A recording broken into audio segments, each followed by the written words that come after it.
हरियाणा आपको लिए चलते हैं, जहां पर विशाल अन्नदाता सम्मेलन कार्यक्रम चल रहा है। मुख्यमंत्री मनोहर लाल क्या कुछ कह रहे सुनवाते हैं। करके वहां से लौटे और राज्यसभा के सांसद श्री डीपी वत्स जी, जनरल डॉक्टर डीपी वत्स जी, हमारे सांसद राज्यसभा और इस प्रदेश में गरीबों के लिए आवाज उठाने वाले ऐसे हमारे श्री रामचंद्र जांगड़ा जी और विधायकों में विधायक जिनका हमने भाषण सुना, दादा ध्यान किधर,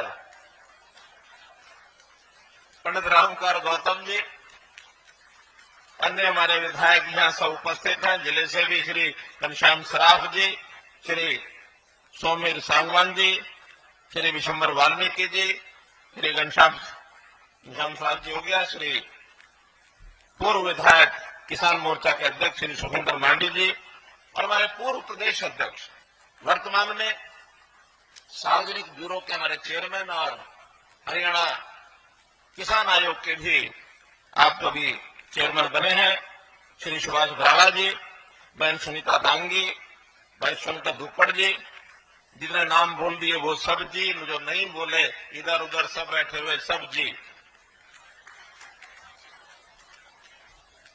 ये गांव सिंघानी गांव, ये इलाका, इस इलाके के अंदर बहुत बड़ा, जब मैं संघ के काम में घूमता था बहुत ही आना जाना घूमना होता था, चाहे पहाड़ी गांव हो, गिगड़ाऊ गांव हो, बरालू हो, झांझड़ी हो, कुडल हो,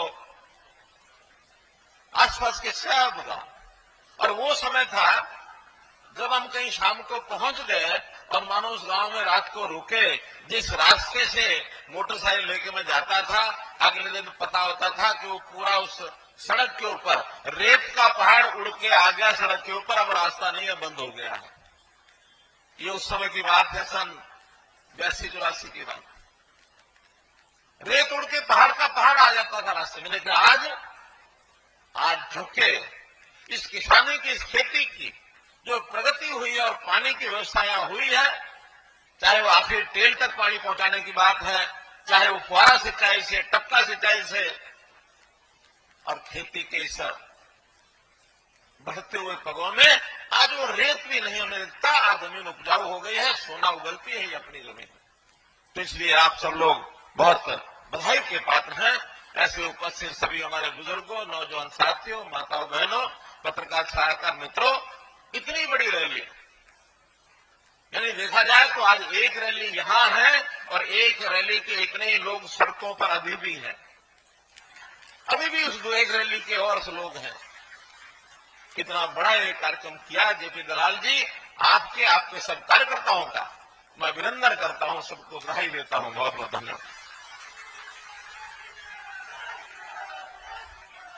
भाई बहनों, जैसा बताया कि आज चौधरी चरण सिंह जी किसानों के मसीहा, हर समय किसानों के लिए सोचते थे, और वो जैसा रामकुमार गौतम जी बता रहे थे कि वो कांग्रेस में गए, लेकिन किसानों को कांग्रेस ने हमेशा कमजोर करके रखा, इनको कभी आगे बढ़ने नहीं दिया। चौधरी चरण सिंह जी आखिर देश की आजादी 1947 के बाद 20 साल लगातार कांग्रेस की सरकार रही। 1967 में उन्होंने कांग्रेस को छोड़ दिया और नई पार्टी जाकर बनाई, केवल किसानों के लिए। वो वकील भी थे, किसान भी थे, हमेशा सोचते थे। उन्होंने एक बार ये कहा 1971 में कि किसान सेंसस, एग्रीकल्चर सेंसस ये कराया जाए, और जो उसमें छोटा किसान है, सीमांत किसान है, सारी योजना उसके हिसाब से बननी चाहिए।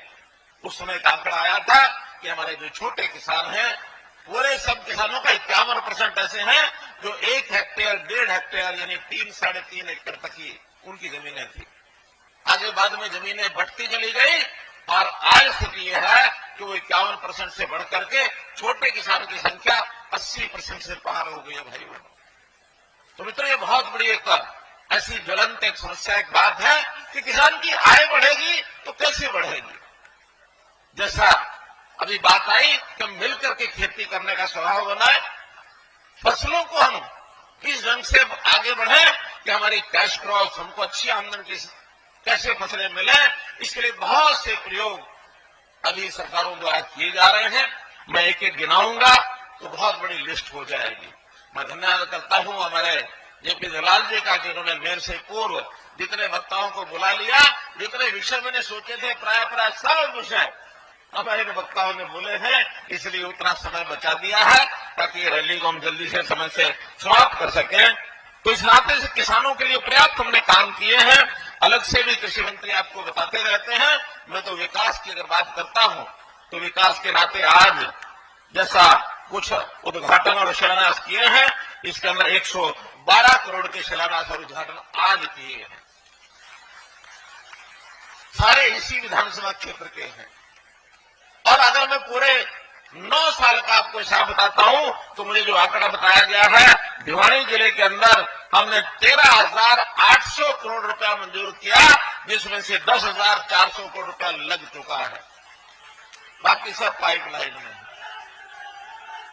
अकेले लोहारू विधानसभा में 3,927 करोड़ रुपया मंजूर किया, जिसमें से अभी 2,421 करोड़ रुपया ये लग चुका है और बाकी 1,500 करोड़ रुपए के काम अभी पाइपलाइन में भी चल रहे हैं। चाहे वो किसानी का विषय हो, चाहे वो पानी का विषय हो, चाहे सड़कों का विषय हो, चाहे गांव की और सारी बातों का विषय हो।